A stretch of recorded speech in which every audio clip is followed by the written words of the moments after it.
கர்த்தருடைய வார்த்தைக்கு செல்லுவோம். கடந்த சில வாரங்களாக யெகோவா ரோஹி என்ற தலைப்பிலே ஒரு தொடர் போதனையை நாம் பார்த்து கொண்டு வருகிறோம். இதை சங்கீதம் 23 பார்த்து கொண்டு வருகிறோம். திருப்பிக் கொள்வோம். சங்கீதம் 23 சங்கீதம்.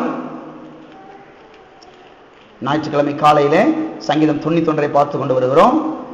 செவ்வாய்க்கிழமை ஆராதனைகளிலே சங்கீதம் 23 பார்த்து கொண்டு வருகிறோம். திருப்பிக் கொள்வோம். சங்கீதம் 23 1ஆம் வசனம் முதல் 6ஆம் வசனம் வரைக்கும் எல்லாரும் நாம் சேர்ந்து வாசிப்போம். 1 முதல் 6 வரைக்கும். கர்த்தர் என் மேய்ப்பராய் இருக்கிறார், நான் தாழ்ச்சி அடையேன். அவர் என்னை புல்லுள்ள இடங்களில் மேய்த்து அமர்ந்த தண்ணீர்கள் அண்டையில் என்னை கொண்டு போய் விடுகிறார். அவர் என் ஆத்துமாவை தேற்றி தம்முடைய நாமத்தின் நிமித்தம் என்னை நீதியின் பாதைகளில் நடத்துகிறார். நான் மரண இருளின் பள்ளத்தாக்கிலே நடந்தாலும் பொல்லாப்புக்கு பயப்படேன். தேவரீர் என்னோடு கூட இருக்கிறீர். உமது கோலும் உமது தடியும் என்னை தேற்றும். என் சத்துருக்களுக்கு முன்பாக நீர் எனக்கு ஒரு பந்தியை ஆயத்தப்படுத்தி என் தலையை எண்ணெயால் அபிஷேகம் பண்ணுகிறீர். என் பாத்திரம் நிரம்பி வழிகிறது. என் ஜீவனுள்ள நாளெல்லாம் நன்மையும் கிருபையும் என்னை தொடரும். நான் கர்த்தருடைய வீட்டிலே நீடித்த நாட்களாய் நிலைத்திருப்பேன். இந்த சங்கீதத்தை தான் நாம் தொடர்ந்து சில வாரங்களாக பார்த்து கொண்டு வருகிறோம். அது மட்டுமல்ல, கடந்த வாரத்திலே நாம் எதை பார்த்தோம் என்று சொன்னால் 2ஆம் வசனத்தில் அவர் அமர்ந்த தண்ணீர்கள் அண்டையில் என்னை கொண்டு போய் விடுகிறார் என்பதை நாம் பார்த்தோம். இதிலே ஆடுகளுக்கு அமர்ந்த தண்ணீர் என்பது மிகவும் முக்கியம், மிகவும் அவசியம் என்பதை நாம் பார்த்தோம். இதை போலத்தான் மனுஷனுக்கும் அமர்ந்த தண்ணீர் அண்டை என்பது மிகவும் முக்கியம், மிகவும் அவசியம் என்பதை நாம் பார்த்தோம். இரண்டாவதாக, அமர்ந்த தண்ணீர் அண்டையில் கொண்டு போய் விடுகிறார் என்பது எதை காண்பிக்கிறது என்று சொன்னால், அது அந்த மேய்ப்பனின் பராமரிப்பை குறிக்கிறது. அது அந்த மேய்ப்பனுடைய பராமரிப்பை குறிக்கிறது என்பதை நாம் பார்த்தோம். கவனிங்களே, இதை போலத்தான் நம்முடைய மேய்ப்பராகிய இயேசு கிறிஸ்துவும் நம்மை பராமரிப்பதிலே கவனம் செலுத்துகிறார். நம்மை பராமரிப்பதிலே கவனம் செலுத்துகிறார் என்பதை நாம் பார்த்தோம். சங்கீதத்தில் ஒரு வசனத்தை வாசித்தோம். தம்முடைய ஊழியக்காரரின் செழிப்பை விரும்புகிற கர்த்தருக்கு மகிமை உண்டாவதாக. அப்ப பாருங்க, நாம் செழிப்பாக இருக்க வேண்டும், நாம் நன்றாக இருக்க வேண்டும், நாம் ஆரோக்கியமாக இருக்க வேண்டும், நாம் சுகமாக இருக்க வேண்டும். நம்முடைய வாழ்க்கையின் எல்லா பகுதிகளிலேயும் எல்லா அம்சங்களிலேயும் நாம் நன்றாக இருக்க வேண்டும் என்று நம்முடைய மேய்ப்பராகிய இயேசு செய்கிறார், விரும்புகிறார் என்பதை நாம் போன வாரத்திலே பார்த்தோம். மூன்றாவதாக, இந்த ஆடுகள் அமர்ந்த தண்ணீர் அண்டையில் போய் தண்ணீரை குடிப்பதை பார்த்து அந்த மேய்ப்பன் சந்தோஷப்படுகிறான் என்பதை நாம் பார்த்தோம். யார் சந்தோஷப்படுறான்? அந்த மேய்ப்பன் சந்தோஷப்படுறான். அந்த ஆடுகள் பாருங்க, போய் அந்த புல்லுகளிலே இறங்கி இருக்கிற பனியை அந்த புல்லையும் சேர்ந்து சாப்பிடும் பொழுது இந்த மேய்ப்பனுக்கு அவ்வளவு சந்தோஷம், அவ்வளவு மகிழ்ச்சி. இவ்வளவு தூரம் சாப்பிட்டு நன்றா இருக்கிறது என்று அவன் என்ன செய்யறான்? சந்தோஷப்படுகிறான். கவனிங்க, இதை போலத்தான் நம்முடைய மேய்ப்பராகிய இயேசு கிறிஸ்துவும் நம்முடைய சந்தோஷம் நிறைவாகும்படி என்ன செய்கிறார்? நம்முடைய தேவைகளை சந்திக்கிறார் என்பதை நாம் பார்த்தோம். உங்கள் சந்தோஷம் நிறைவாயிருக்கும்படி பெற்றுக் கொள்ளுங்கள் என்று இயேசு கிறிஸ்து சொன்னார் இல்லையா? அப்ப பாருங்க, நாம் ஜெபத்திலே போய் ஏதோ ஒன்றை கேட்கிறோம். அப்படி கேட்கும் பொழுது கர்த்தர் பாருங்க நம்முடைய சந்தோஷம் நிறைவாகும்படியாக அதை என்ன செய்கிறார்? நமக்கு கொடுக்கிறார். என்ன செய்கிறார்? கொடுக்கிறார். இங்கதான் பாருங்க, அநேக கிறிஸ்தவர்கள் விளங்கிக் கொள்வதை தவறிவிட்டார்கள். இந்த மேய்ப்பர் எப்படிப்பட்டவர்? என்னுடைய சந்தோஷம் நிறைவாக இருக்கும்படியாக நான் கேட்பதை அவர் எனக்கு தருகிறவர், என்னுடைய ஜெபத்துக்கு அவர் பதில் கொடுக்கிறவர் என்பதுதான் இன்றைக்கு இருக்கக்கூடிய கிறிஸ்தவ மக்களுக்கு விளங்காமல் போய்விட்டது. அவங்க என்ன நினைக்கிறாங்க? நம்ம 21 நாள் உபவாசம் இருந்து அழுது கண்ணீர் சிறுந்தி மொட்டியெல்லாம் தேஞ்சு அப்படி மொட்டியெல்லாம் காப்பு காய்ச்சி காய் காய்ச்சி போனாதான் கர்த்தர் நம்முடைய ஜெபத்துக்கு பதில் தருவார் என்று அவர்கள் எண்ணிக்கொண்டிருக்கிறார்கள். இது முற்றிலும் தவறு. ஏனென்றால் இயேசு கிறிஸ்து சொன்னார், உங்கள் சந்தோஷம் நிறைவாக இருக்கும்படி பெற்றுக் கொள்ளுங்கள். சந்தோஷம் அப்ப பாருங்க, நம்முடைய சந்தோஷம் தான் அவருடைய சந்தோஷம். அப்படி ஆயிருது. நம்ம நன்றாக இருக்கிற பார்த்து அவர் என்ன செய்யறாரு? சந்தோஷப்படுகிறார். அப்ப பாருங்க, நம்முடைய தேவைகளை சந்திப்பதிலே அவர் சந்தோஷப்படுகிறார். அவர் என்ன செய்கிறார்? மகிழ்ச்சி அடைகிறார். நம்முடைய தேவைகளை சந்திப்பதில் அவருக்கு அவ்வளவு ஆனந்தம். பிறகு பாருங்க, இன்னொரு காரியத்தை நாம் பார்த்தோம். ஆடுகள் தங்களுக்கு தேவையான தண்ணீரை எங்கே இருந்து பெற்றுக் கொள்ளுகிறது என்பதை நாம் பார்த்தோம். ஆடுகள் 3 இடத்திலிருந்து தங்களுக்கு தேவையான தண்ணீரை அது பெற்றுக் கொள்கிறது. ஒன்று, dew on the cross in the early morning. அதிகாலையில் புல்லுகளின் மேலே இறங்கி நிற்கக்கூடிய அந்த பனி துளிகளில் இருந்து ஆடுகள் தண்ணீர் என்ன செய்கிறது? பெற்றுக் கொள்கிறது. அதை நாம் பார்த்தோம். இரண்டாவதாக என்ன? from deep well, ஆழமான கிணறுகளில் இருந்து தண்ணீரை ஆடுகள் பெற்றுக் கொள்கிறது. மூன்றாவதாக ஆடுகள் தண்ணீரை எங்கே இருந்து பெற்றுக் கொள்கிறது? from springs, brooks and water channel. அதாவது நீரூற்றுகள், ஓடைகள், நீர்க்கால்கள், அதாவது வாய்க்கால்களில் இருந்து தண்ணீரை என்ன செய்கிறது? பெற்றுக் கொள்கிறது. இந்த 3 காரியத்திலே முதலாவது காரியத்தை மாத்திரம் தான் நாம் பார்த்தோம். மீதமுள்ள 2 காரியத்தை இன்றைக்கு நாம் பார்க்க போகிறோம். இந்த முதல் காரியத்திலே நாம் எதை பார்த்தோம் என்று சொன்னால், காலை வேளையிலே புல்லுகளின் மேல் இறங்கி நிற்கக்கூடிய அந்த தண்ணீரை இந்த ஆடுகள் என்ன செய்கிறது? பெற்றுக் கொள்கிறது. பாருங்க, புல்லை சாப்பிடும் பொழுது தண்ணீர் சேர்ந்தே போகுது. இந்த ஆடுகள் பாருங்க, பல நாட்களுக்கு தண்ணீரை குடிக்கிறதே கிடையாது. கிணறுகளில் போயோ அல்லது ஓடைகளிலே போயோ தண்ணீரை அநேக நாட்கள் குடிப்பதே கிடையாது. மற்றவர்களும் பெரிய ஒரு ஆச்சரியம், ஆடுகள் எப்படி தண்ணீர் குடிக்காம ரொம்ப நாளா வாழுது அப்படின்றத பார்த்தா, இந்த ஆடுகள் தண்ணீர் எங்கே இருந்து பெற்றுக் கொள்கிறது? அதிகாலையிலே பனி பெய்கிறது. அந்த பனி என்ன செய்கிறது? புல்லுகளில் இறங்கி இருக்கிறது. இந்த ஆடுகள் போய் அந்த புல்ல காலையில ரொம்ப அதிகாலையில் எழும்பி போய் மேயும் பொழுது அப்படியே அந்த இனிமையான தண்ணீர், சுவையான அந்த பனி தண்ணீரும் சேர்ந்தே ஆகாரமாக உள்ள செல்லுகிறபடினால் தான் இந்த ஆடுகள் பல நாட்களுக்கு தண்ணீரை தேடி செல்வது கிடையாது. இந்த பனி தண்ணீர் என்பது இந்த ஆடுகளுக்கு ரொம்ப இஷ்டம், ரொம்ப விருப்பம். அதனால மேய்ப்பன் என்ன பண்ணுவாரு? அதிகாலையில ஆடை எழுப்பி விட்டுருவாரு. 5 மணிக்கெல்லாம் போய் மேய்ஞ்சா அங்க பாருங்க, அருமையான தண்ணீர், இனிமையான தண்ணீர், சுவையான தண்ணீர் அங்க இறங்கி நிக்குது. அதை சாப்பிடும் பொழுதே ரெண்டும் கலந்து அப்படின்னு சேர்ந்து சரீரத்துக்குள்ளாக செல்லுகிறது. காலையில மாத்திரம் கிடையாது, சாயங்காலமும் பார்த்தா பனி கொட்டுது. சாயங்காலத்துல பார்த்தா நிலா வந்துருது. நிலா வெளிச்சத்துல போய் 6 மணி 7 மணி 7:30 மணிக்கெல்லாம் என்ன செய்யுது? நாடுகள் அப்படி மேய்ந்து கொண்டிருக்கிறது. அப்ப காலையிலும் தண்ணி கிடைச்சிருது, சாயங்காலமும் தண்ணீர் கிடைச்சிருது. அப்படியே இந்த பாருங்க, இந்த புல்லுகளை சாப்பிடுகிற வேளையில ரெண்டும் தண்ணீரும் அந்த பனி தண்ணீரும் சேர்ந்து போகிறதுனால இது அநேக நாட்கள் தண்ணீரை தேடி செல்வது கிடையாது. கவனிங்களே, இதை போலத்தான் நம்முடைய மேய்ப்பரும் நம்மை எங்கே நடத்துகிறார்? இந்த மேய்ப்பன் அதிகாலையில் எழுப்பி விட்டுறான், சாயங்காலம் மேய விடுறான், நிலா வெளிச்சத்துல சந்திரனுடைய வெளிச்சத்துல மேய விடுறான். இதை போலவே நம்முடைய மேய்ப்பராக இயேசு கிறிஸ்து என்ன பண்ணுகிறார் என்று சொன்னால், எங்கே நம்மை நடத்துகிறார் என்று சொன்னால், தேவனுடைய வார்த்தைக்குள்ளேயும் பரிசுத்த ஆவியானவருடைய வெளிப்பாட்டுக்குள்ளேயும் நம்ம என்ன செய்கிறார்? நடத்துகிறார் என்பதை நாம் பார்த்தோம். அதிகாலையில எழும்பி தேவனுடைய வார்த்தை என்ன செய்ய வேண்டும்? நாம் பெற்றுக்கொள்ள வேண்டும். போன வார்த்தை நாம் தெளிவாக பார்த்தோம். அதிகாலையில் எழும்பி அம்மா டீ அப்படின்னு கத்தக்கூடாது. அதிகாலையில் எழும்பி அதை ஏதோ செய்யக்கூடாது. அதிகாலையில் எழும்பி என்ன பண்ணணும்? கர்த்தருடைய வார்த்தை என்ன செய்ய வேண்டும்? நாம் பெற்றுக்கொள்ள வேண்டும். போன வாரத்தில் ஒரு காரியத்தை சொன்னேன். என்னன்னா, முதலாவது உங்களை போசியுங்கள், பிறகு வேலை செய்யுங்கள். எத்தனை பேர் குறிச்சு வச்சிருக்கீங்க, எழுதி வச்சிருக்கிறீங்க? முதலாவது உங்களை போசியுங்கள், பிறகு வேலை செய்யுங்கள். காலையில் எழுப்பின உடனேயே ஸ்கூல் புத்தகத்தை தூக்காதீங்க. காலையில் எழும்பின உடனே உங்களை போசியுங்கள். ஏனென்று சொன்னால், அந்த படிப்பை விட நீங்கள் தான் ரொம்ப முக்கியம். நீங்க நல்லா இருந்தா தான் படிக்க முடியும், நீங்க நல்லா இருந்தா தான் வேலை பார்க்க முடியும், நீங்க நல்லா இருந்தா தான் ஆபீஸ்க்கு போக முடியும், நீங்க நல்லா இருந்தா தான் குடும்பத்தை கவனிக்க முடியும், நீங்க நல்லா இருந்தா தான் பிள்ளைகளை என்ன செய்ய முடியும்? கவனிக்க முடியும். நீங்க நல்லா இருந்தா தான் மனைவி நல்லா கவனிக்க முடியும், நீங்க நல்லா இருந்தா தான் புருஷனை கவனிக்க முடியும், நீங்க நல்லா இருந்தா தான் பேர பிள்ளைகளை என்ன செய்ய முடியும்? நன்றாக கவனிக்க முடியும். எனவே முதலாவது நீங்கள் உங்களை போசியுங்கள், பிறகு என்ன செய்யுங்கள்? வேலை செய்யுங்கள். எல்லாம் சொல்லுங்க. முதலாவது உங்களை போசியுங்கள், பிறகு வேலை செய்யுங்கள்.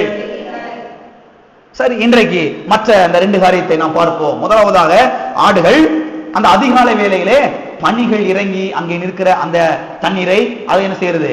குடித்து தங்களுடைய தாகத்தை தீர்த்துக் கொள்கிறது.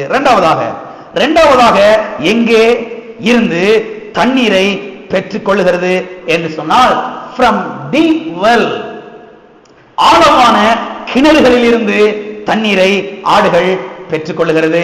கவனிங்களே, கிணற்று அண்டையில் போய் குடிக்கிற ஆடுகள் அந்த கிணற்றுக்குள்ளே இறங்கி போய் தண்ணீர் என்ன செய்ய முடியாது?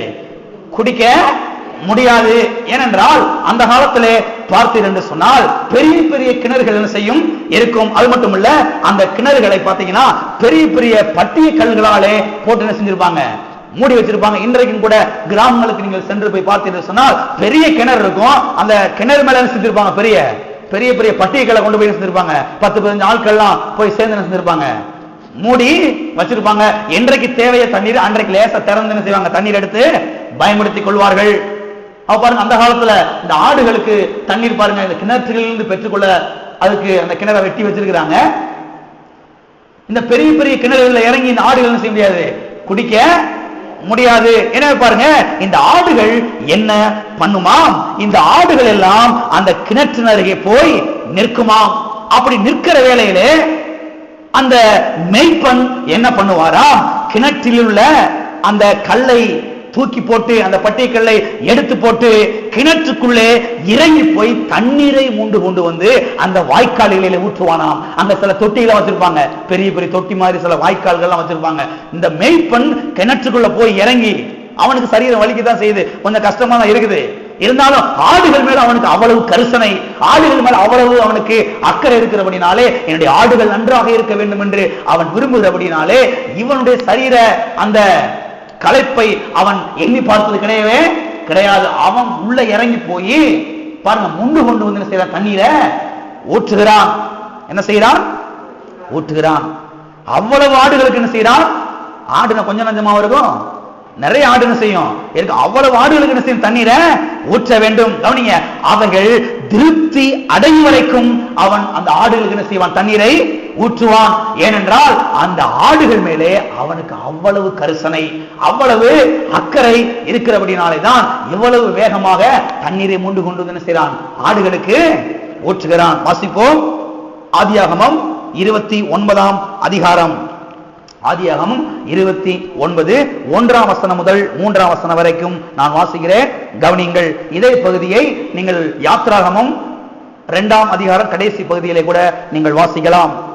யாக்கோப்பு பிரயாணம் பண்ணி கீழ்த்திசையாரின் தேசத்தில் போய் சேர்ந்தான்.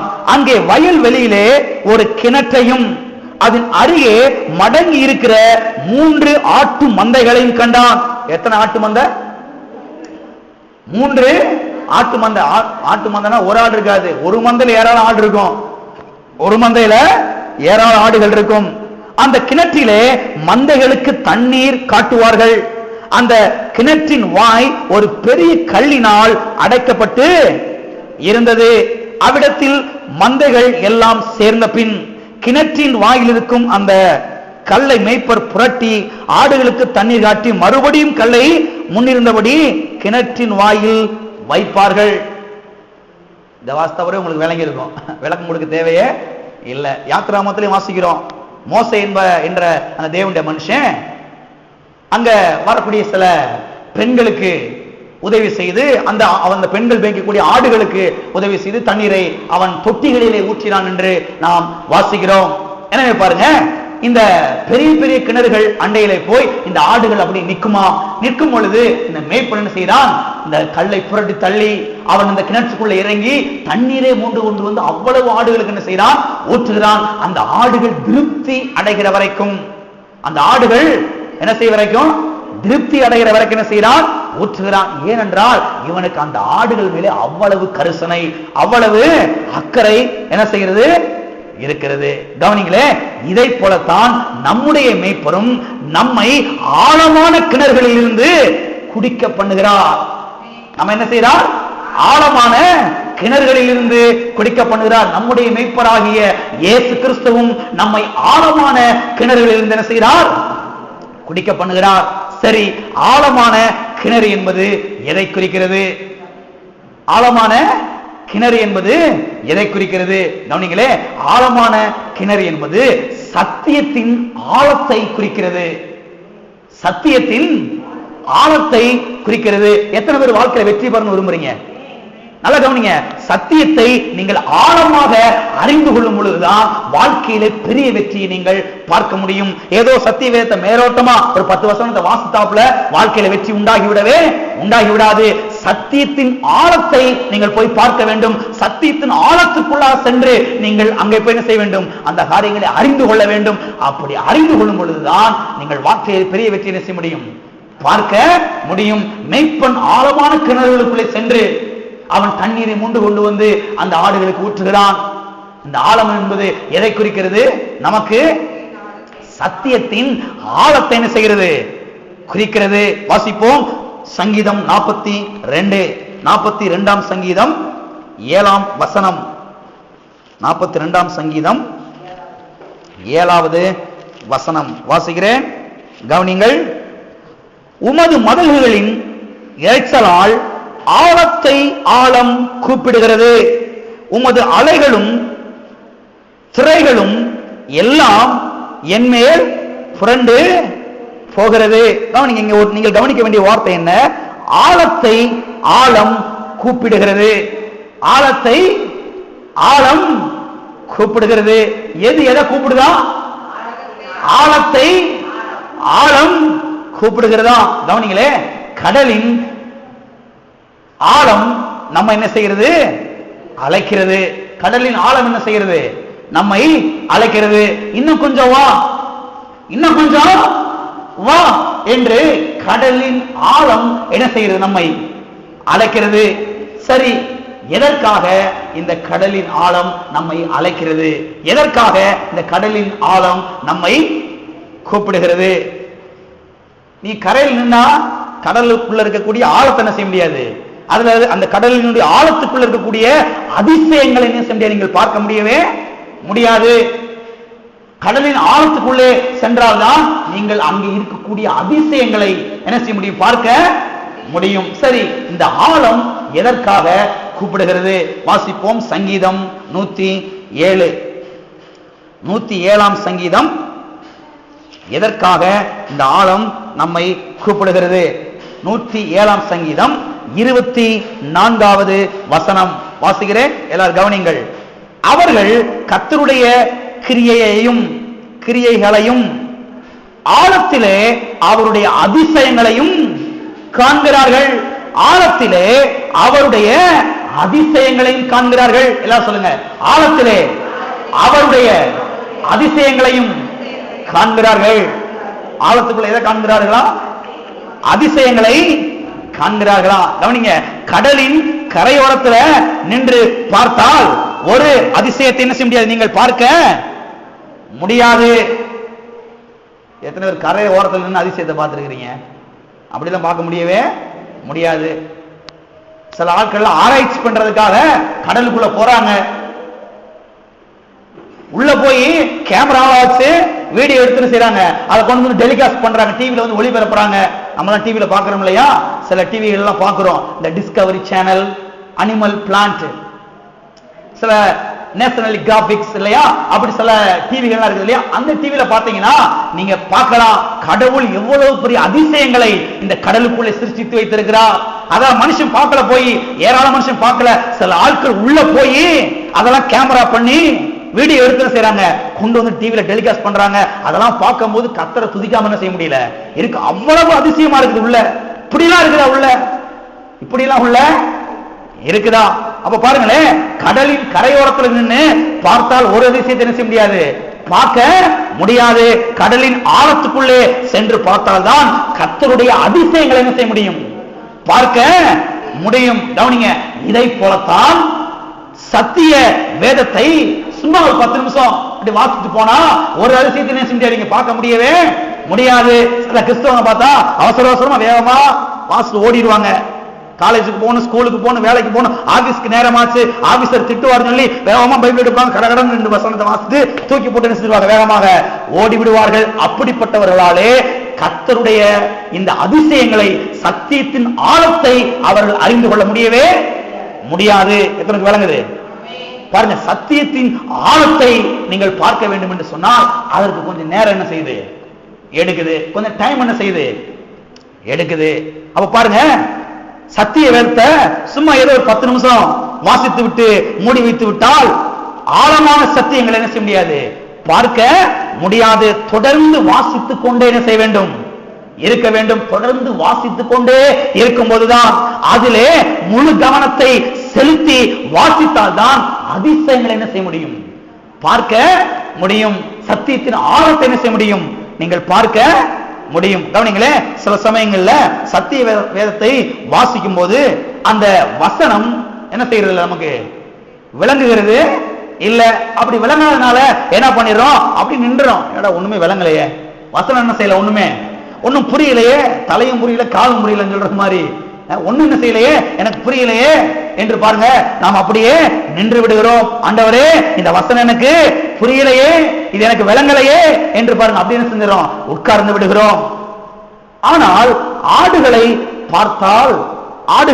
பார்த்தீர்கள் சொன்னால், இந்த சில சமயங்களிலே தண்ணீருக்காக அந்த மேய்ப்பனிடத்துல போய் என்ன செய்யும், கத்தும். எத்தனை பார்த்திருக்கிறீங்க?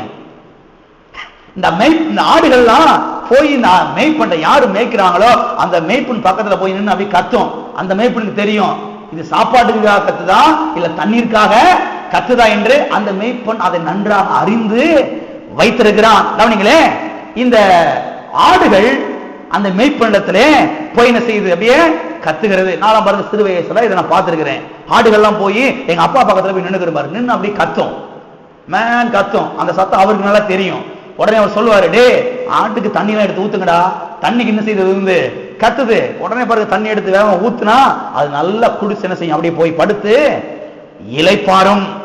எனவே பாருங்க, இந்த ஆடுகள் எப்படி அந்த மேய்ப்பனிடத்திலே தண்ணீருக்காக போய் கேட்கிறதோ, நல்ல கவனிங்க, இந்த மேய்ப்பனிடத்திலே எப்படி இந்த ஆடுகள் போய் தண்ணீருக்காக கேட்கிறதோ, இதை போலவே நாமும் நம்முடைய மேய்ப்பனிடத்திலே கேட்க வேண்டும். என்ன கேட்க வேண்டும், ஆண்டவரே இந்த வசனத்தை எனக்கு விளக்கி காண்பியும், இந்த வசனத்தில் உள்ள சத்தியங்களை எனக்கு வெளிச்சம் போட்டு செய்யும், காண்பியும், விளக்கி சொல்லும், வெளிப்படுத்தி காண்பியும் என்று நாம் நம்முடைய மேய்ப்பராகிய இயேசுவிடத்தில் என்ன செய்ய வேண்டும், கேட்க வேண்டும்.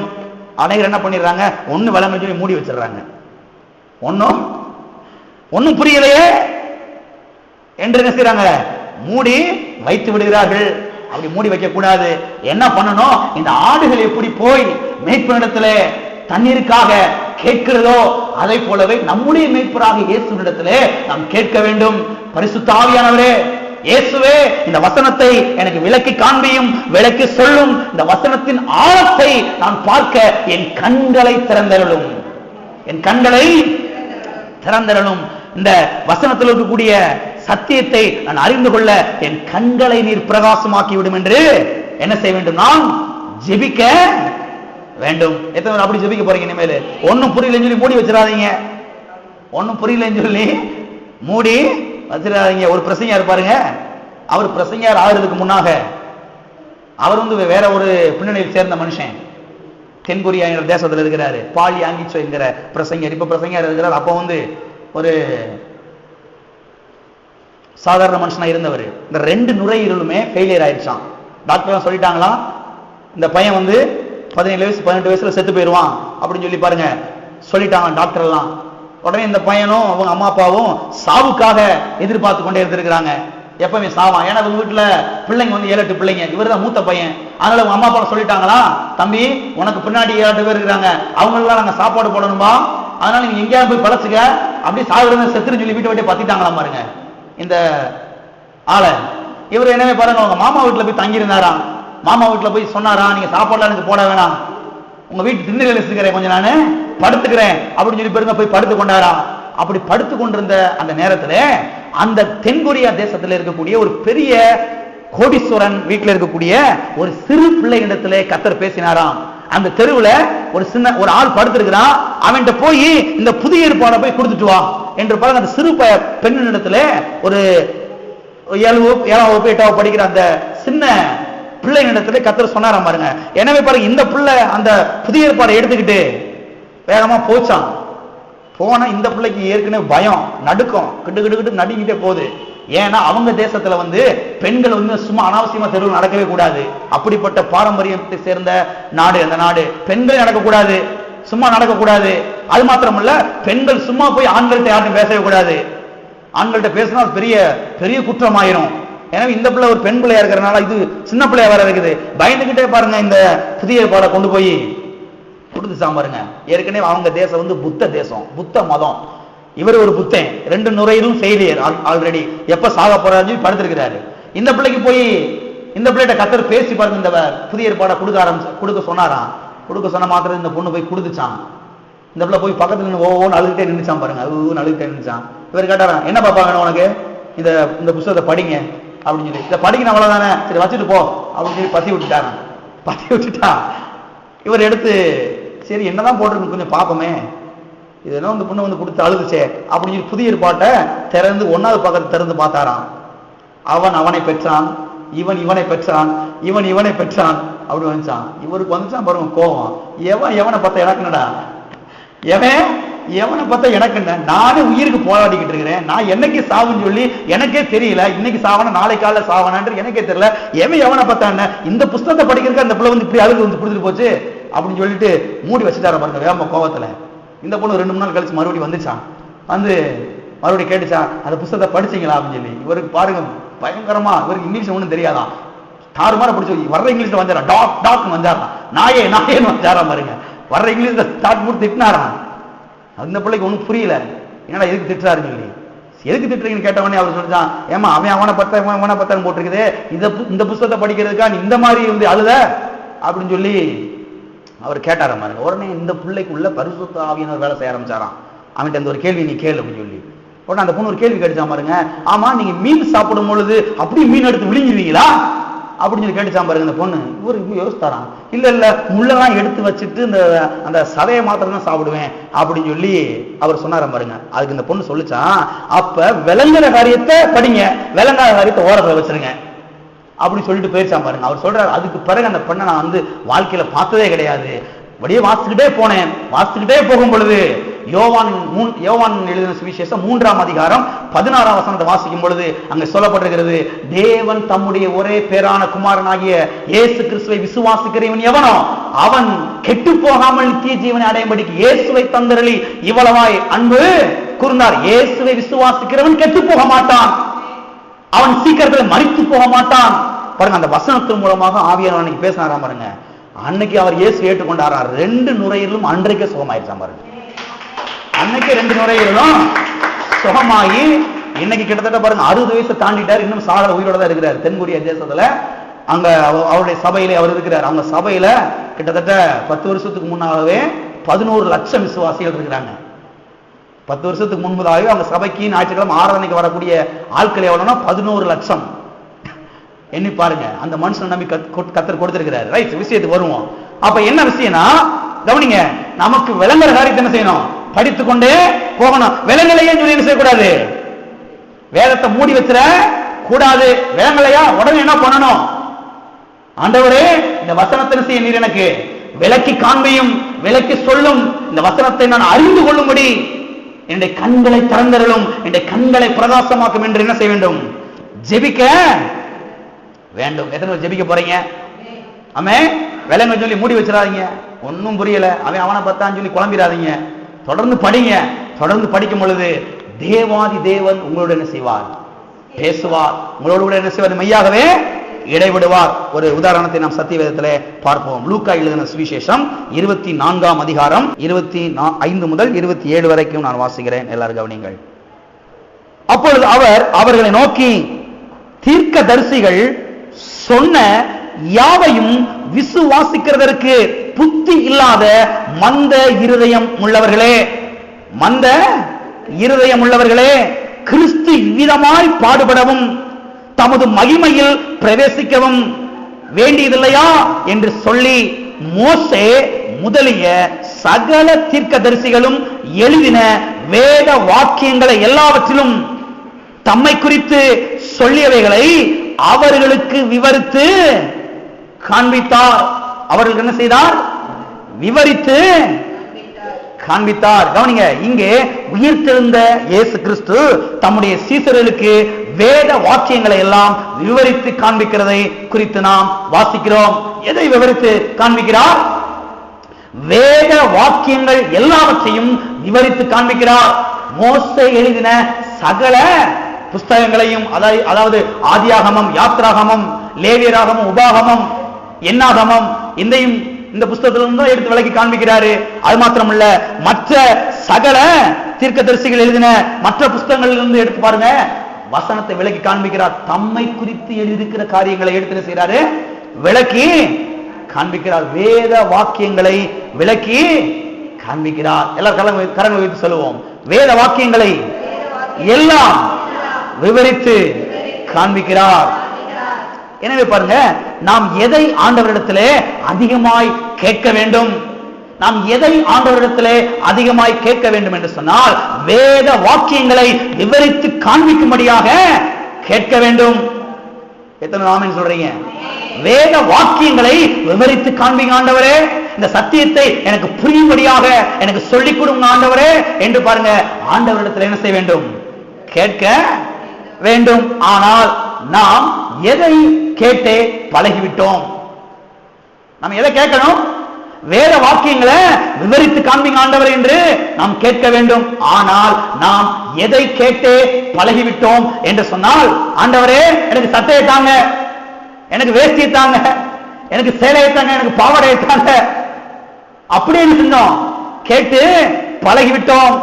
ஆண்டவரே எனக்கு மிக்ஸி இல்ல, எனக்கு கிரைண்டர் இல்ல, எனக்கு வாஷிங் மிஷின் இல்ல, எனக்கு ஃப்ரிட்ஜ் இல்ல, எனக்கு அதை தாங்க ஆண்டவரே என்று பாருங்க கேட்டு பழகிவிட்டோம். ஆண்டவரே எனக்கு வண்டி இல்ல, எனக்கு கார் இல்ல என்று என்ன செய்து விட்டோம்?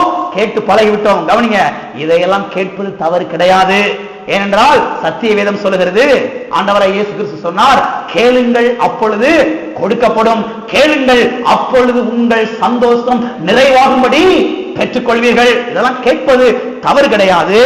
ஆனால் எதை கேட்கிறது நாம் கிடையாது. அதைத்தான் இங்க நீங்க கவனிக்கணும். மற்றவரும் கேட்டு கேட்டு பழகிட்டோம். எனக்கு அதைத்தான் ஆண்டவர், இதைத்தான் ஆண்டவரே, எனக்கு அது வேணும் ஆண்டவரே, நான் வாடகை வீட்டுல இருக்கிறேன், எனக்கு சொந்த வீடு வேணும், கேட்கிறது தப்பு கிடையாது, கேளுங்க. ஆனால் பாருங்க, நாம் எதை கேட்க வேண்டும், நாம் எதை கேட்கிறது கிடையாது. அதை கொஞ்சம் நாம் சற்று சிந்தித்து பார்க்க வேண்டும். இந்த வசனத்தை எனக்கு வெளிப்படுத்தி காண்பியும் என்று அநேகர் கேட்பது கிடையவே கிடையாது. இந்த வசனத்தில் உள்ள சத்தியத்தை எனக்கு வெளிப்படுத்தி காண்பியும் என்று அநேகர் கேட்பது கிடையவே கிடையாது. தேவனுடைய பிள்ளைகளே, நாம் இதைத்தான் அதிகமாய் விரும்பி கேட்க வேண்டும். நாம் இதைத்தான் பிரதானமாக கேட்க வேண்டும். கவனிங்க, இதை நாம் கேட்டோம் என்றால் நான் சொல்லுகிறேன், நமக்கு வேண்டியவைகள் எல்லாவற்றையும் கர்த்தர் நம்முடைய காலில் வந்து போடுவாரு. எத்தனை விசுவாசிக்கிறீங்க? நாம் இதை கேட்டோம் என்று சொன்னால், நாம கேட்கிற எல்லாவற்றையும், நமக்கு எதெல்லாம் வேண்டுமோ அது எல்லாவற்றையும் கர்த்தர் நம்முடைய வீட்டை தட்டி கொடுக்க வைப்பாரு. வீட்டு வாசலை தட்டி கொடுக்க வைப்பாரு. நமக்கு என்ன வேணும் எல்லாவற்றையும் கர்த்தர் ஆட்கள் அனுப்பி என்ன செய்வார்? கொடுக்க வைப்பார். ஆனால் நாம் எதை கேட்க வேண்டும்? வேத வசனங்களை எனக்கு விளக்கி காண்பிங்க ஆண்டவரே, இந்த சத்தியத்தை எனக்கு புரியும்படியாக என் கண்களை பிரகாசமாக்கும், சத்தியத்தின் ஆழத்தை நான் பார்க்க எனக்கு உதவி செய்யும். ஆழத்தை ஆழம் கூப்பிடுகிறது.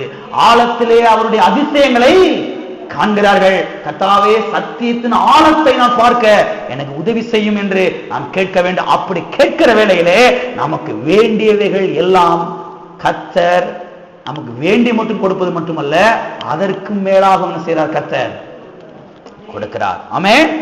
எனவேதான் பாருங்க, இயேசு கிறிஸ்து சொன்னார், இவைகள் எல்லாம் உங்களுக்கு கூட கொடுக்கப்படும். இவைகள் உங்களுக்கு எல்லாம் கொடுக்கப்படும். எப்பொழுது கொடுக்கப்படும்? அது ரொம்ப முக்கியம். இவைகள் எல்லாம் உங்களுக்கு கூட கொடுக்கப்படும். எவைகள் எல்லாம் உங்களுக்கு கூட கொடுக்கப்படும்? நீங்க கேட்கிற மிக்ஸி, கிரைண்டர், வாஷிங் மிஷின், உங்களுக்கு தேவையான வண்டி, கார், சொந்த வீடு எல்லாமே கூட கொடுக்கப்படுமாம், சேர்த்து கொடுக்கப்படுமாம். சேர்த்து கொடுக்கப்படுமா? சரி, எப்பொழுது கொடுக்கப்படும்? அதுதான் ரொம்ப முக்கியம். கொடுக்கப்படும் கொடுக்கப்படும்ன்றதை விட எப்பொழுது வேலையெல்லாம் நமக்கு கூட கொடுக்கப்படும், சேர்த்து கொடுக்கப்படும். எப்பொழுது என்று சொன்னால் வாசிப்போம். மத்தேயு 6ஆம் அதிகாரம் 33ஆம் வசனம். முதலாவது தேவனுடைய ராஜ்யத்தையும் அவருடைய நீதியையும் தேடுங்கள், அப்பொழுது இவைகள் எல்லாம் உங்களுக்கு கூட கொடுக்கப்படும். எப்பொழுது இவைகள் எல்லாம் உங்களுக்கு கூட கொடுக்கப்படும்? முதலாவது, அதை கவனிக்கணும். ஃபர்ஸ்ட், முதலாவது தேவனுடைய ராஜ்யத்தையும் அவருடைய நீதியையும் தேடும்போது, அவருடைய ராஜ்யத்தையும் அவருடைய நீதியையும், அதாவது அவருடைய வார்த்தையை, அவருடைய சபையை, சபை கூடுதலை, கர்த்தரை ஆராதிப்பதை, கர்த்தருடைய பிரசன்னத்தில் தங்கி இருப்பதை, சத்தியத்தின் ஆழத்தை அறிந்து கொள்ள வேண்டுமே என்று அதிலே விருப்பமாக இருக்கும் பொழுது, அப்படி இருக்கும் பொழுது இவைகள் எல்லாம் உங்களுக்கு கூட கொடுக்கப்படும். இவைகள் எல்லாம் உங்களுக்கு கூட கொடுக்கப்படும். முதலாவது, இரண்டாவது கிடையாது, மூன்றாவது கிடையாது, நான்காவது கிடையாது, அல்லது கடைசி கிடையாது. முதலாவது. எல்லாம் சொல்லுங்க, முதலாவது. சத்தமா சொல்லுங்க, முதலாவது. சொன்ன இல்லையா, முதலாவது எழும்பி கர்த்தருடைய வார்த்தை கேட்க வேண்டும்.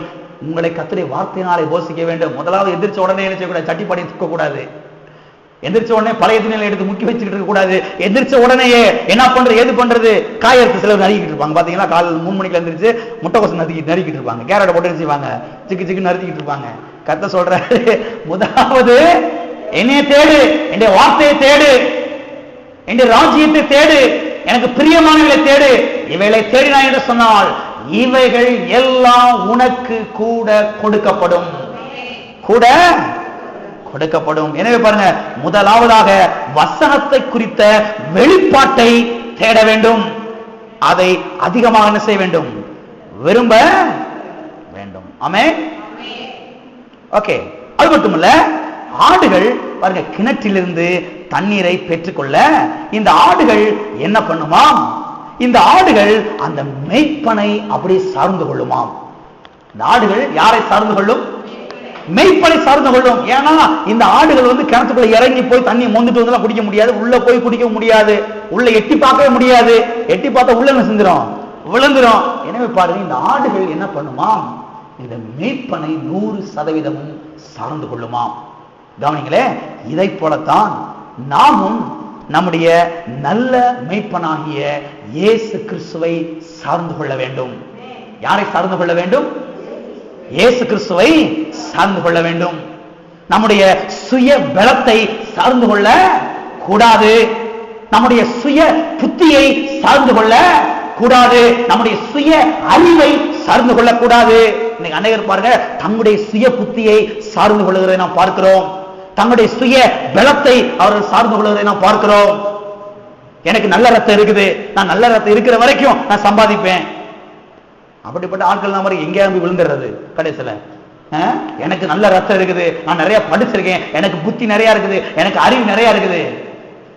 சுய புத்தியை அனைவரும் செய்கிறார்கள், சார்ந்து கொள்கிறார்கள். கவனிங்க, இந்த ஆடுகள் எப்படி அந்த மேய்ப்பனை 100% சார்ந்து கொள்கிறதோ, அதை போலவே இன்றைக்கு நாமும் நம்முடைய நல்ல மேய்ப்பனாகிய இயேசு கிறிஸ்துவை என்ன செய்ய வேண்டும்? சார்ந்து கொள்ள வேண்டும். படிப்புக்காக கர்த்தருக்கு ஸ்தோத்திரம், நல்ல பலனுக்காக, நல்ல ரத்தத்துக்காக ஸ்தோத்திரம். ஆனால் அதை ஓரத்தில் வைத்துவிட்டு, கர்த்தாவே நான் 100% உண்மை என்ன செய்கிறேன்? சார்ந்து கொள்கிறேன். நான் சொல்றேன், இப்படி சார்ந்து கொள்ளும் பொழுது நாம் வெற்றி பெறாமல் இருக்க முடியவே முடியாது. கண்டிப்பா வெற்றி என்ன செய்யும்? உண்டாகும். சிலர் பாருங்க, அவங்களுடைய செல்வாக்கை சார்ந்து கொள்வார்கள். எனக்கு அவரை தெரியும், எனக்கு இவரை தெரியும், எங்க மாமா கலெக்டர், ஆனா எட்டி கூட பார்க்க மாட்டாரு அவர் வீட்டுக்கு. இவங்க தான் சொல்லிட்டு தெரிவாங்க, எங்க மாமா கலெக்டர், மாமா கலெக்டர்னு.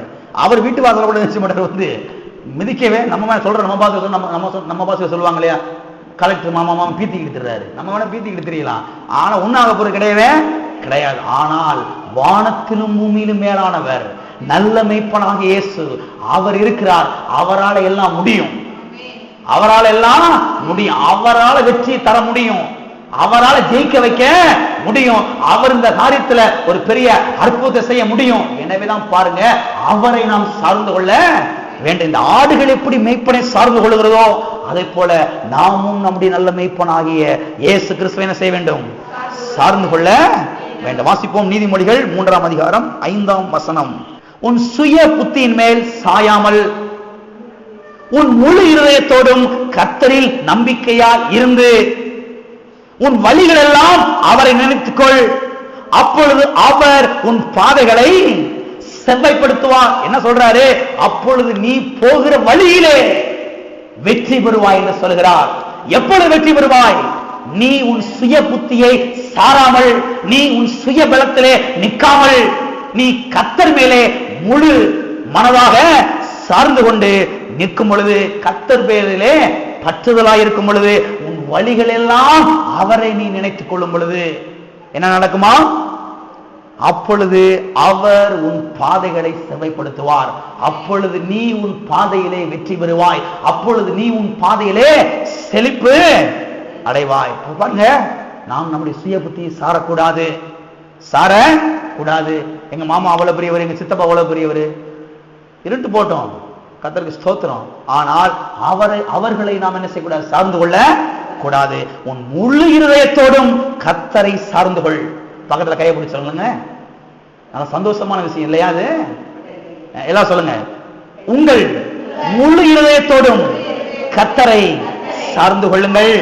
உங்கள் முழு இருதயத்தோடும் கர்த்தரை சார்ந்து கொள்ளுங்கள். உங்கள் சுய புத்தியின் மேல் சார்ந்து கொள்ளாதீர்கள். பாருங்களேன், கர்த்தரை நாம் என்ன செய்ய வேண்டும்?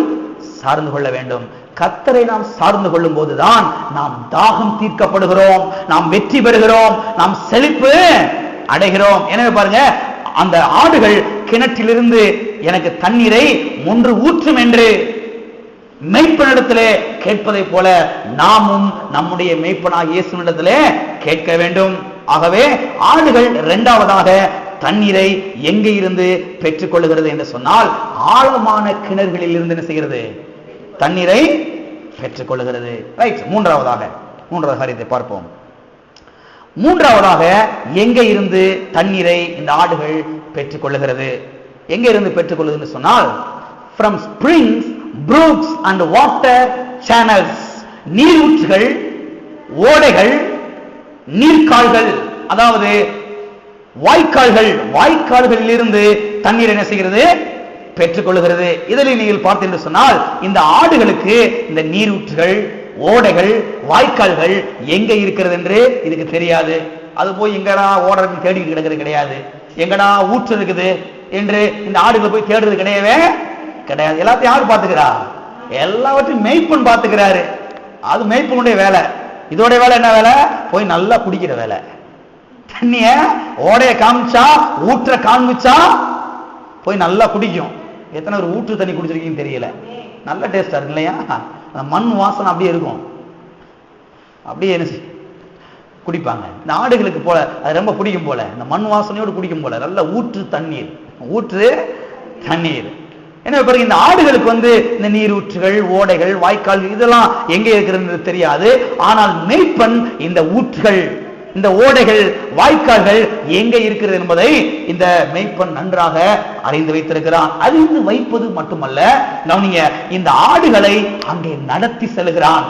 இந்த ஆடுகளை அங்கே கூட்டி செல்கிறான். கூட்டி கொண்டு போய் அவைகள் திருப்தி அடைகிற வரைக்கும் குடிக்க விட்டு, அவைகள் குடிக்கிறத பார்த்து இவனுக்கு அவ்வளவு சந்தோஷம், அவ்வளவு இதை கொண்டு போய் அதை குடிக்க விட்ட வாய்க்கால் அப்படியே வரிசையா குடிக்கும் பாருங்க. வரிசையா ஒன்றன் பக்கத்துல அப்படியே ஒரு வரிசையா நிற்கும் பாருங்க. 100 ஆடு 150 ஆடு.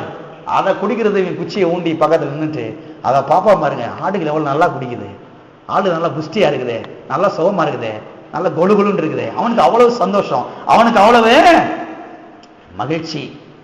ஏன்னா அவன் நல்ல மெய்ப்பன். அவன் யாரு? நல்ல மெய்ப்பன் தான் என்ன செய்வாரு? பண்ணுவாரு. சரி, நமக்கு நீரூற்று எங்கே இருக்கிறது? இந்த ஆடுகளுக்கு நீரூற்று அவர் கண்டுபிடிச்சு வச்சிருக்கிறாரு மேய்ப்பர். ஆடு மேய்க்கிற மேய்ப்பர் கண்டுபிடிச்சு அவைகளை கொண்டு போய் அங்க குடிக்க விடுறாரு. குடிக்க விட்டு அது இளைப்பாறத பார்த்தா, அது குடிக்கிறத பார்த்து இவருக்கு அவ்வளவு சந்தோஷம். சரி, நமக்கு நீரூற்று எங்கே இருக்கிறது? யார் நம்முடைய நீரூற்று? வாசிப்போம். எரேமியா தீர்க்க தரிசன புஸ்தகம், எரேமியா 2:13. என் ஜனங்கள் 2 தீமைகளை செய்தார்கள். அடேப்பா, 2 தீமைகளை செஞ்சாங்களாம். என்ன தீமைங்க? வாசிப்போம், கவனிங்க. ஜீவ தண்ணீர் ஊற்றாகிய எண்ணெய் விட்டு விட்டார்கள். தண்ணீர் நிற்காத தொட்டிகளாகிய வெடிப்புள்ள தொட்டிகளை தங்களுக்கு வெட்டி கொண்டார்கள். இங்கே சொல்லப்பட்டிருக்கிறது, ஜீவ தண்ணீர் ஊற்றாகிய எண்ணெய் விட்டு விட்டார்கள். யாரை விட்டுட்டாங்களா? சத்தத்தை காணோம். இங்க கர்த்தர் சொல்றாரு, ஜீவ தண்ணீர் ஊற்றாகிய எண்ணெய் விட்டு விட்டார்கள் என்று சொல்லுகிறார். அப்ப யார் ஜீவ ஊற்று, ஜீவ நீர் ஊற்று? கிறிஸ்துதான். கிறிஸ்துதான் நமக்கு ஜீவ நீர் ஊற்றாக இருக்கிறார். நமக்கு தேவையான ஜீவ தண்ணீர் அவரிடத்தில் இருந்துதான் செய்கிறது, வருகிறது. ஜீவ தண்ணீரை தேடி இன்றைக்கு அநேகர் அலைந்து கொண்டிருக்கிறார்கள். அந்த பெண் அலைஞ்சா இல்லையா? காணா அந்த பெண்ணுக்கு பேர் என்னது? சமாரியா ஸ்திரீ. சமாரியா ஸ்திரீ இந்த தண்ணீர் எங்க கிடைக்குன்னு சொல்லி பாருங்க. அவ பல விதத்தில் அலைகிறா, வேற தவறான விதத்தில் அலைகிறா. இன்னைக்கு அநேகர் அலைகிறது போல தவறான விதங்களிலே அலைந்து கொண்டிருக்கிறாள், அலைந்து கொண்டிருக்கிறார்கள். ஆனா பாருங்க, ஜீவ நீரூற்று யார்?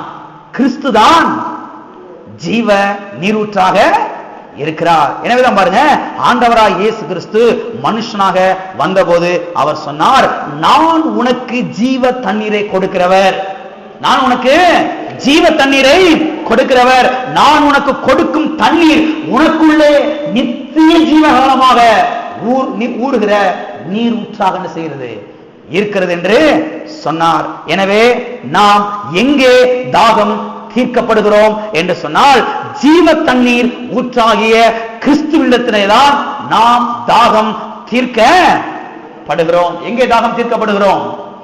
ஜீவ தண்ணீர் ஊற்றாகிய கிறிஸ்துவின் இடத்திலேதான் நாம் தாகம் தீர்க்கப்படுகிறோம். வாசிப்போம் ஏசாயா 32:2. அவர் காற்றுக்கு ஒதுக்காகவும் பெரு வெள்ளத்துக்கு புகலிடமாகவும் வறண்ட நிலத்துக்கு நீர்கால்களாகவும் விடாய்த்த பூமிக்கு பெரும் கண்மலையின் நிழலாகவும் இருப்பார். இங்கே நீங்கள் கவனிக்க வேண்டிய வார்த்தை, அவர் வறண்ட நிலத்துக்கு நீர் கால்களாகவும் இருப்பார்.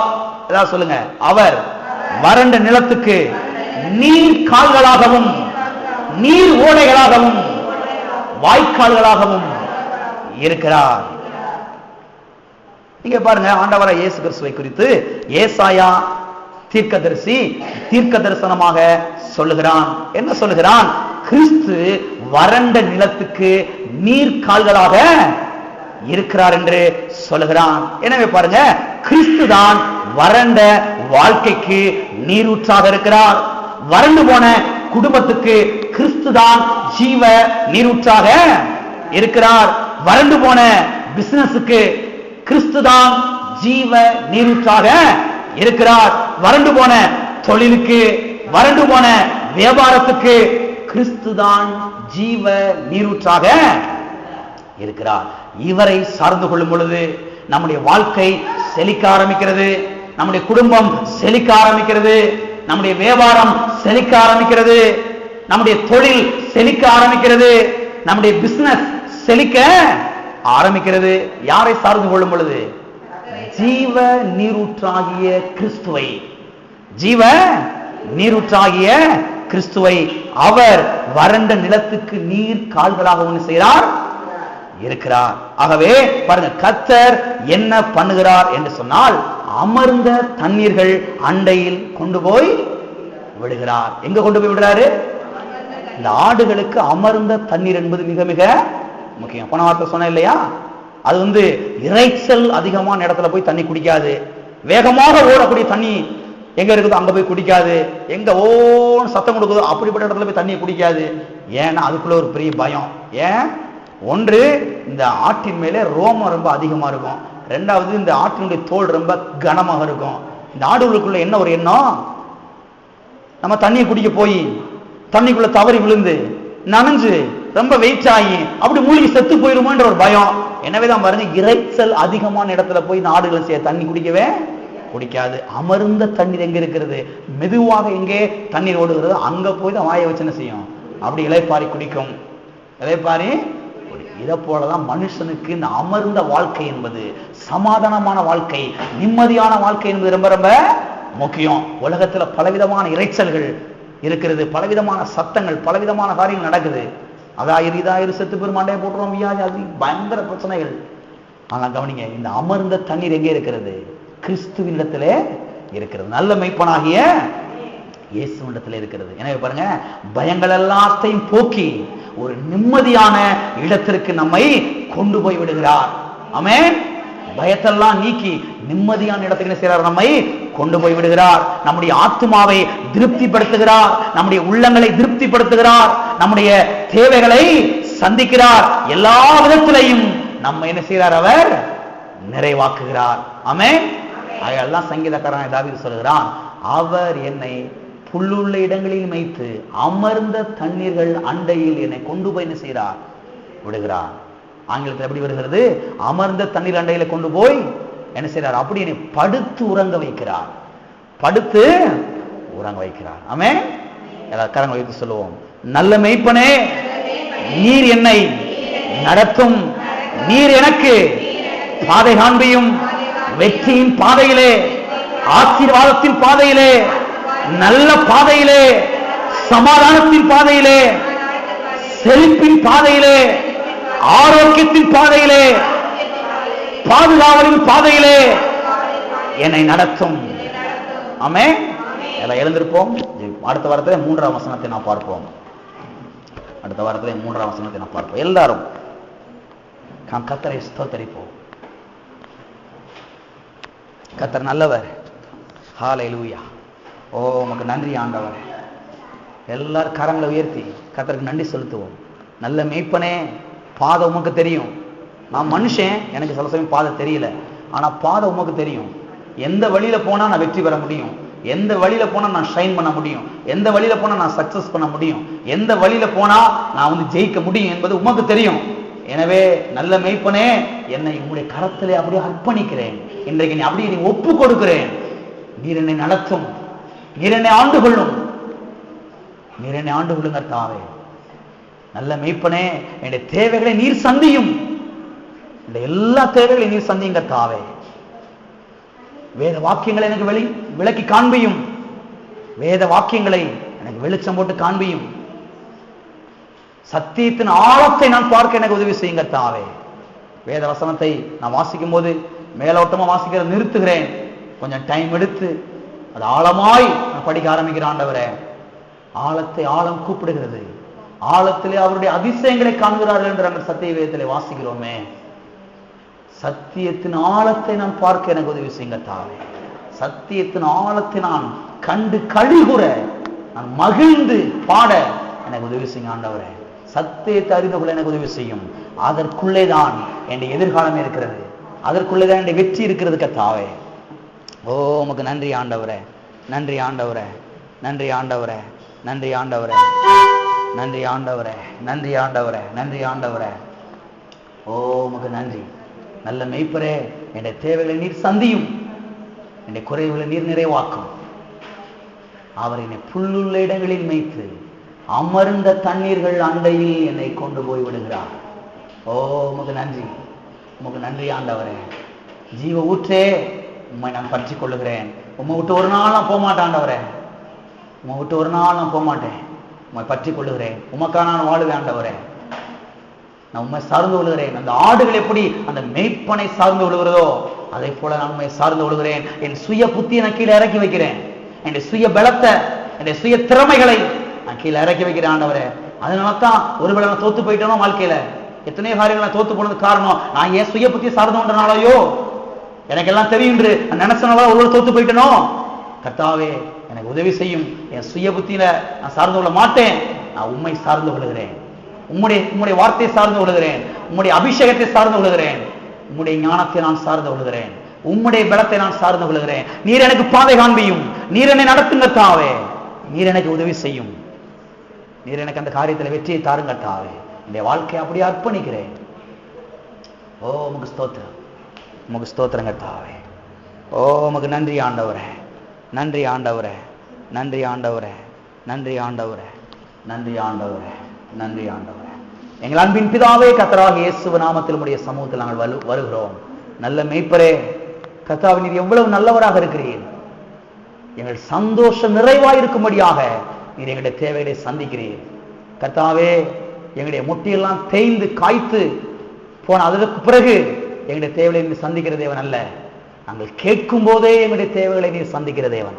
நாங்கள் கேட்கும் பொழுதே எங்களுடைய தேவைகள் எல்லாம் நீர் நிறைவாக்குகிற தேவன். கேளுங்கள் அப்பொழுது கொடுக்கப்படும் சொன்னீர் ஆண்டவரே. கேட்கிறவனும் பெற்றுக்கொள்கிறான் என்று எழுதப்பட்டிருக்கிறதே. உங்கள் சந்தோஷம் நிறைவாக இருக்கும்படி பெற்றுக்கொள்ளுங்கள் என்று சொன்னீரே கர்த்தாவே. மெய்யாகவே நாங்கள் கேட்கும் பொழுது நீர் அதை தருகிறீர்.